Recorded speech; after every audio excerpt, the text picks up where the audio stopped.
चलो, टॉपिक देखना है हमें, डेफिनेशन ऑफ वन कूलम। एक कूलम का हमें डेफिनेशन देखना है, वो भी किससे?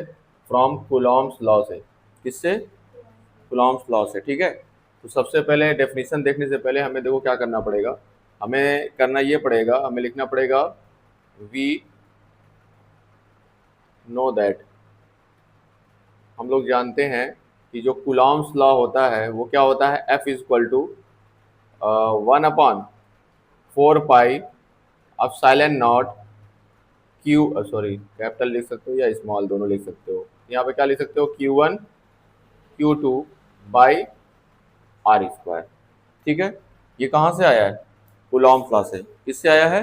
कूलम्स लॉ से, जो हम लोग कूलम्स लॉ पढ़े थे। तो कूलम्स लॉ में क्या पढ़े थे? कूलम्स लॉ में यही ना पढ़े थे कि ये तुम्हारा एक चार्ज यहाँ पे रखा हुआ है, एक चार्ज यहाँ पे रखा हुआ है, यानी कि ये Q1 है और ये Q2 है। इन दोनों के बीच का डिस्टेंस कितना था? R था। कितना था? R था। ठीक है, और ये वैक्यूम में अगर रखा हुआ है, किस में रखा है? वैक्यूम में रखा हुआ है, तो उसके लिए कूलम्स कांस्टेंट क्या रहेगा? के रहेगा। ठीक है, इतनी बात तो हम लोग जान चुके थे। तो यहाँ पे करना क्या है कि हमें डेफिनेशन देना है एक कूलम का। ठीक है, किसका देना है? एक कूलम का में देना है। तो करना क्या पड़ेगा, हमें लेट करना पड़ेगा, मानना पड़ेगा। क्या मानना पड़ेगा? कि हमारा जो Q1 है वो Q2 के इक्वल है और वो 1 कूलम का है। ये मानना पड़ेगा, तभी डेफिनेशन हो सकता है। ठीक है जो ये डेफिनेशन हम लिखे हैं उसके लिए कुछ क्राइटेरिया है, कुछ तुम्हें एजम्पशन करना पड़ेगा, कि कुछ मानना पड़ेगा। मान ये लेंगे कि Q1 जो है और Q2 जो है ये इक्वल है और दोनों कितना है तुम्हारा? एक कूलम के बराबर है। डेफिनेशन हमारा यही एक कूलम से मिल जाएगा। ठीक है, तो और एक चीज और मानना पड़ेगा कि हमारा जो R है, जो हमारा R है, R का मतलब जो दोनों दोनों चार्जेस हैं, ये दोनों 1 मीटर के डिस्टेंस पे रखे हुए हैं। दोनों दोनों का लेंथ दोनों सॉरी दोनों का जो डिस्टेंस है, बीच की डिस्टेंस कितनी है? 1 मीटर की है। कितने की है? 1 मीटर की। ये भी एक कूलम का है और ये भी एक कूलम का है। बात समझ में आया? ठीक है, ये एजम्पशन करने के बाद क्या करेंगे, इसी वैल्यू को क्या करेंगे, हम इसमें ले जाके पुट करेंगे। देन क्या होगा, F इक्वल टू हो जाएगा 1/4 पाई एप्सिलॉन नॉट। ठीक है, ये हमारा क्या हो जाएगा, Q1 की जगह पे कितना हो जाएगा? 1, Q2 की जगह पे भी कितना हो जाएगा? 1, और R की जगह पे कितना हो जाएगा? 1 का स्क्वायर। ठीक है, तो ये हो कितना जाएगा, होगा 1/4 पाई एप्सिलॉन नॉट। ये तो सब 1 है, 1 का मल्टीप्लाई 1 में करोगे 1 हो जाएगा, सारा 1 हो जाएगा। ठीक है, इससे हमें कोई मतलब नहीं है। ठीक है, तो हो क्या, तो F इक्वल टू कितना आ जाएगा? इसकी वैल्यू हम कल बता चुके हैं कि होता है 9 इंटू 10⁹ और ये है फोर्स। ये क्या है? ये फोर्स है। तो फोर्स का यूनिट क्या होता है? न्यूटन होता है। फोर्स का यूनिट क्या होता है? न्यूटन।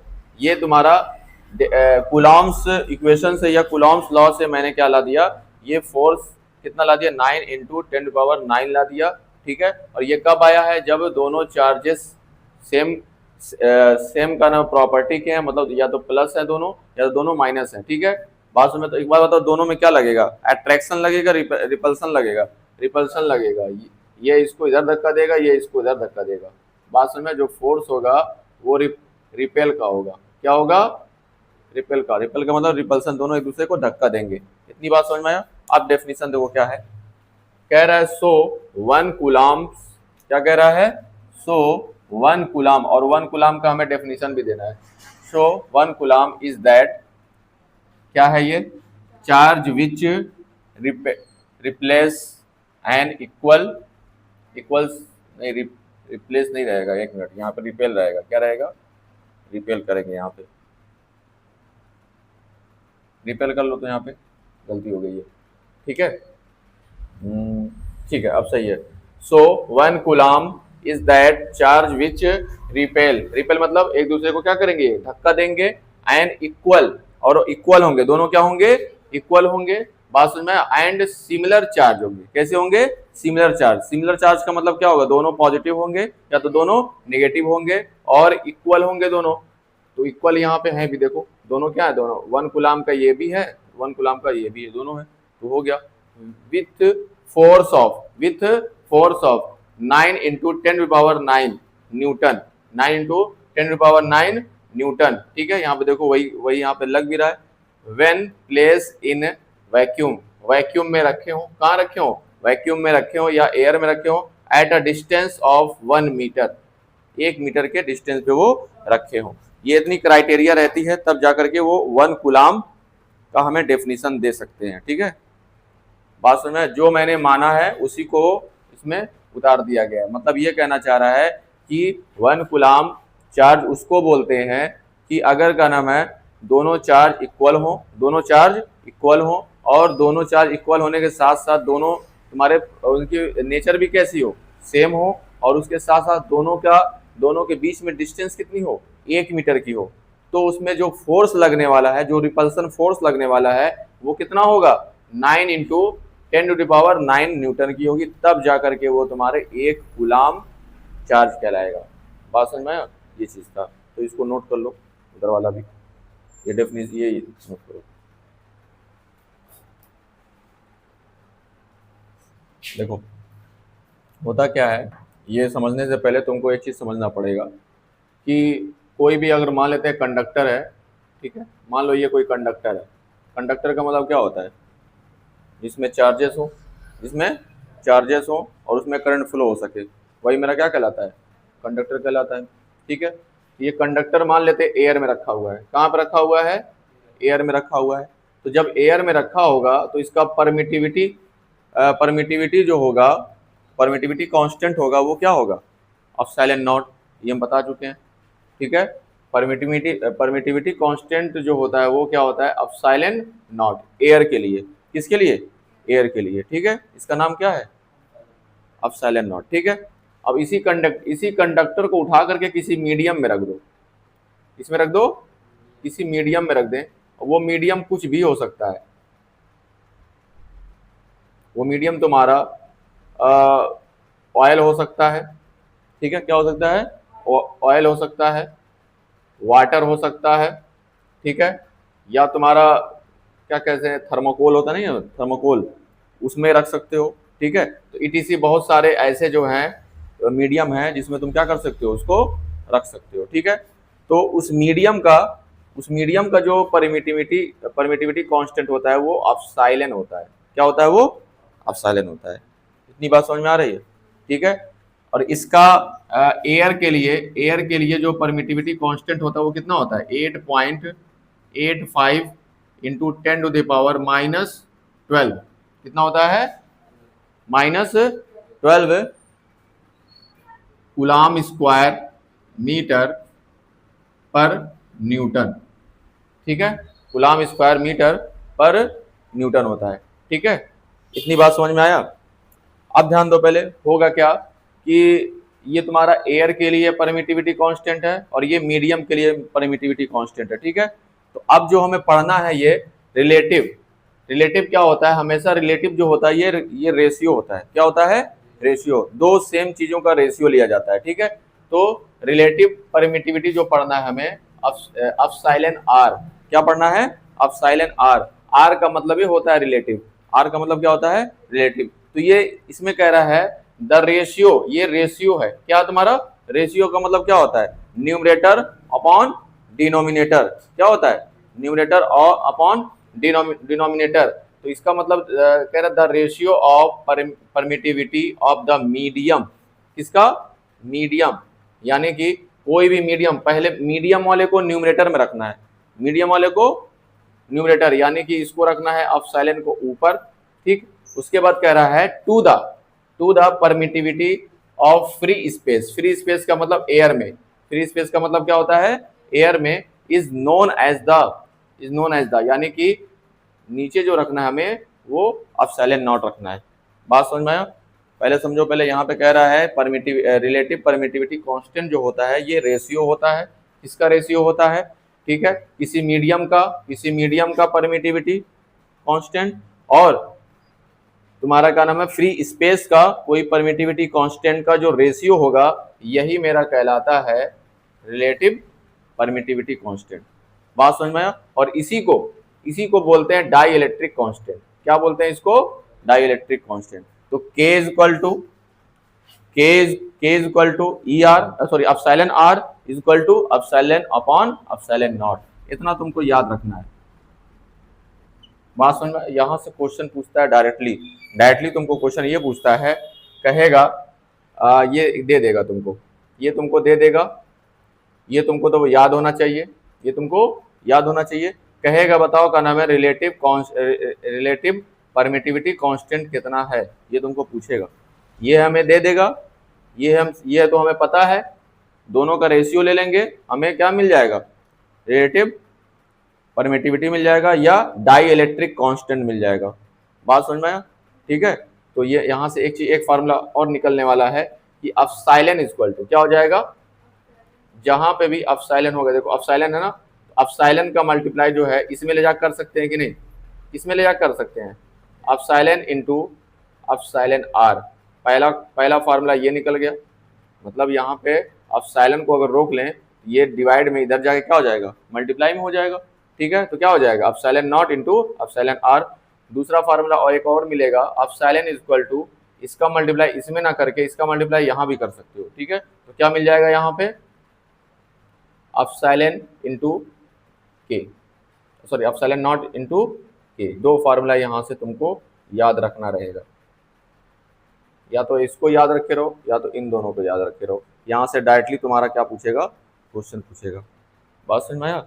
तो ये तुम्हारा छोटा सा डेफिनेशन है और ये फार्मूला है। इस पे न्यूमेरिकल जो है 1 नंबर का ऑब्जेक्टिव में पूछ देता है या कभी 1 नंबर में तुमको क्वेश्चन पूछता है, तो इसको अपने कॉपी में नोट करें। देखो अगला topic, intensity of electric field. ठीक है, इसको डिनोट किससे करते हैं, ई से। किससे डिनोट करते हैं, ई से। उसके ऊपर एरो लगा हुआ है, क्या लगा हुआ है उसके ऊपर, एरो। तो याद रखो जिसके ऊपर एरो लगा होता है उसका मतलब होता है वो वेक्टर क्वांटिटीज है। कौन सा क्वांटिटी है वो, वेक्टर क्वांटिटी। वेक्टर क्वांटिटी क्या होता है, वेक्टर क्वांटिटी ये होता है कि वो मैग्नीट्यूड के साथ साथ उसका डायरेक्शन भी होगा।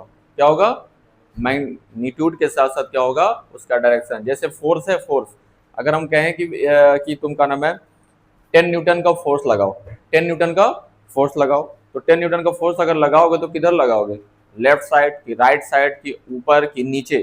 ठीक है, डायरेक्शन वहां पे मेंशन कर रहे हो ना, तो जहां पे डायरेक्शन मैग्नीट्यूड के साथ, 10 न्यूटन तो बोल रहे हैं हम, ये मैग्नीट्यूड हो गया, लेकिन डायरेक्शन भी बता रहे हैं कि लेफ्ट साइड में लगाओ या राइट साइड में लगाओ या अप लगाओ या डाउन लगाओ। ठीक है, या 30 डिग्री पे लगाओ या 40 डिग्री पे लगाओ। तो जहां पे डायरेक्शन मेंशन कर दिया जाएगा वहां पे क्या होगा, वो वेक्टर क्वांटिटी हो जाएगा। ठीक है, इसी तरीके से जो इलेक्ट्रिक फील्ड होता है ये क्या होता है तुम्हारा, ये वेक्टर क्वांटिटी होता है, यानी कि मैग्नीट्यूड के साथ साथ इसके साथ क्या मेंशन करना पड़ेगा, डायरेक्शन भी मेंशन हमें करना पड़ेगा, किस डायरेक्शन में लग रहा है। ठीक, तो ये चीज हो गया। अब यहाँ पे देखो होता क्या है, सबसे पहले फील्ड की बात आ रही है, क्या आ रही है, फील्ड की बात आ रही है। तो होता क्या है कि देखो कि यहाँ पे 2 चार्ज रखे होंगे, जैसे मान लो एक तुम्हारा क्या है, क्यू चार्ज है, एक तुम्हारा क्या नाम है, क्यू नॉट चार्ज है। बात समझ में आया, एक क्यू चार्ज है, दूसरा क्या नाम है, क्यू नॉट चार्ज है। इस क्यू नॉट चार्ज को क्या बोलते हैं, इसी को बोलते हैं टेस्ट चार्ज। क्या बोलते हैं इसको, टेस्ट चार्ज। ये टेस्ट चार्ज क्या होता है, ठीक है, टेस्ट चार्ज उसको बोलते हैं कि ये तुम्हारा इनफाइनाइटली डिस्टेंस पर रखा होता है। क्या रखा होता है, ये इनफाइनाइटली डिस्टेंस पे बहुत दूर रखा होता है और पॉइंट के साइज का होता है। कैसा होता है, ये पॉइंट के साइज का, बहुत ही मतलब कि बहुत ही ये स्मॉल क्वांटिटी का होता है। दूसरी चीज ये है, इसके रहने से या ना रहने से इस पर कोई फर्क नहीं पड़ेगा।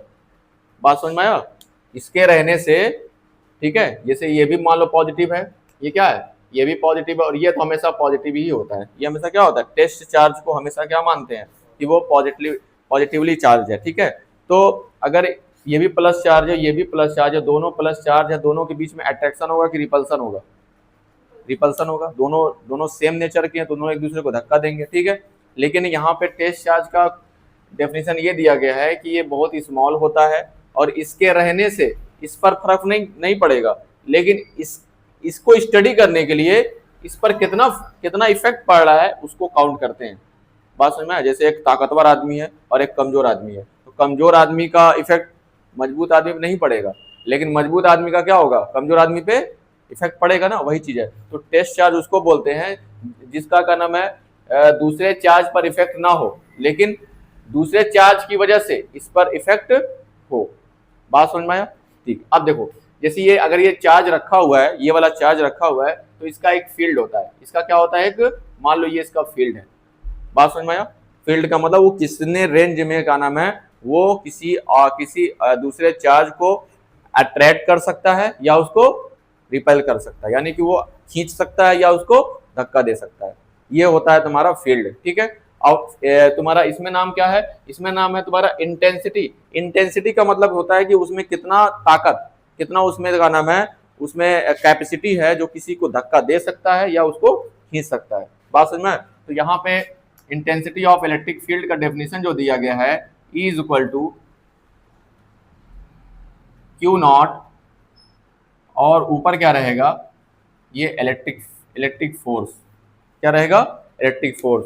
तो इलेक्ट्रिक मतलब ये बोलता ये है कि पर यूनिट, इधर देखो, पर यूनिट टेस्ट चार्ज पर, क्या तुम्हारा पर यूनिट टेस्ट चार्ज पर लगने वाले फोर्स को ही क्या बोलते हैं, लगने वाले फोर्स को ही क्या बोलते हैं, इंटेंसिटी ऑफ इलेक्ट्रिक फील्ड बोलते हैं। बात समझ में आया? जैसे एक यूनिट तुम्हारा टेस्ट चार्ज है, तो इसके कारण इस पर लगने वाला जो फोर्स होगा, ये क्या करेगा जी, इसको धक्का देगा कि नहीं, धक्का देगा, तो यानी कि फोर्स लगेगा। तो ठीक है, तो इस पर यूनिट टेस्ट चार्ज पर जितना इलेक्ट्रिक फोर्स लगेगा, जितना इलेक्ट्रिक, जैसे 2 न्यूटन, 4 न्यूटन, 5 न्यूटन, जितना भी लगेगा, उसी को क्या बोलते हैं, उसी को बोलते हैं intensity of electric force, electric field.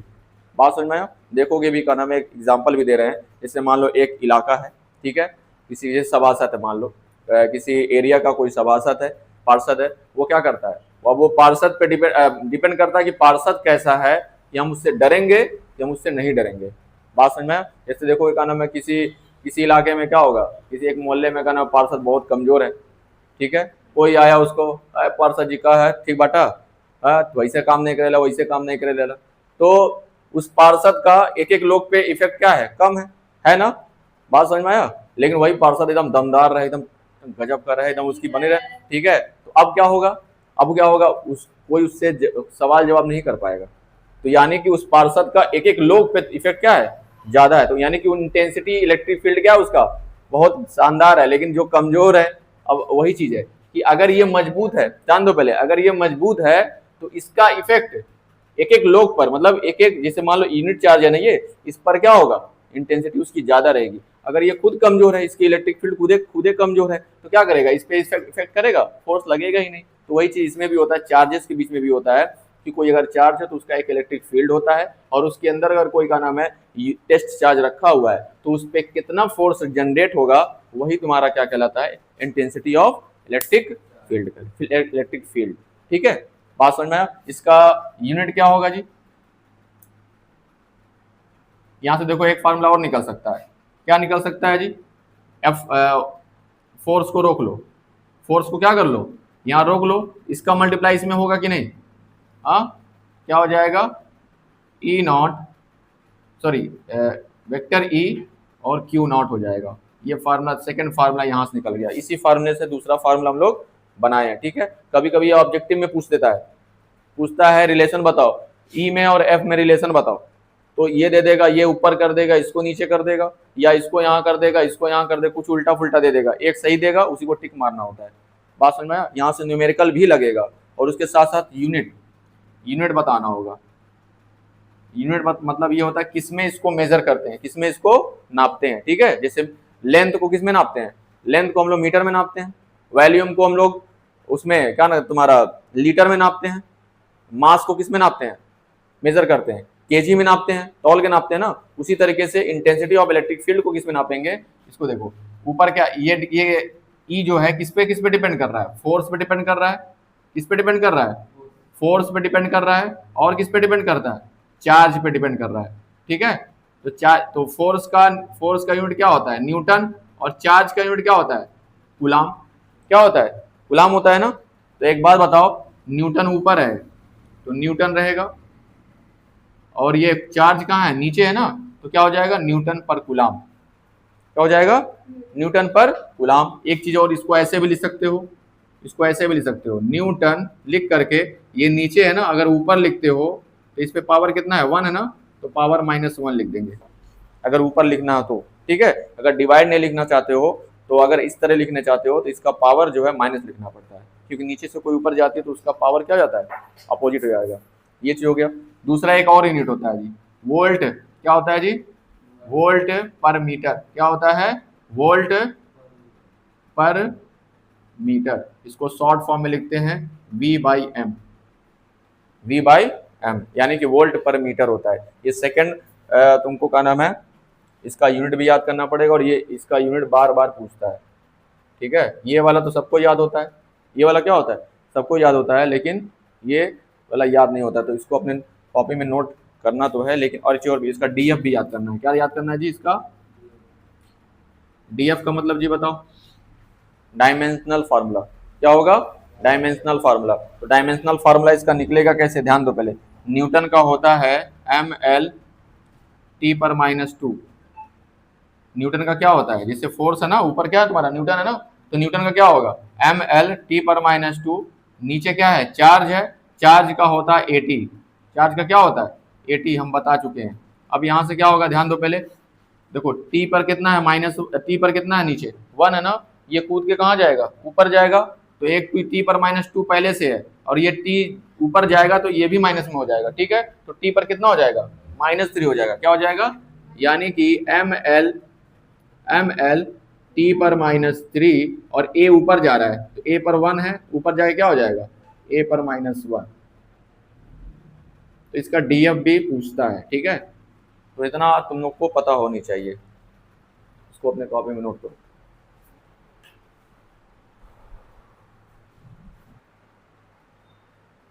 तो स्टूडेंट, आज का क्लास बस यहीं तक। उम्मीद है कि आप लोग को ये लेक्चर पसंद आया होगा, और पसंद आया होगा तो आप मेरे चैनल को ज़्यादा से ज़्यादा शेयर करें, और चैनल को सब्सक्राइब करें, जिससे आप लोग को नए नए नोटिफिकेशन मिलता रहे, और 12th की आप लोग की जो फिजिक्स की जो तैयारी है वो आप लोग की अच्छी चलती रहे। और उम्मीद है कि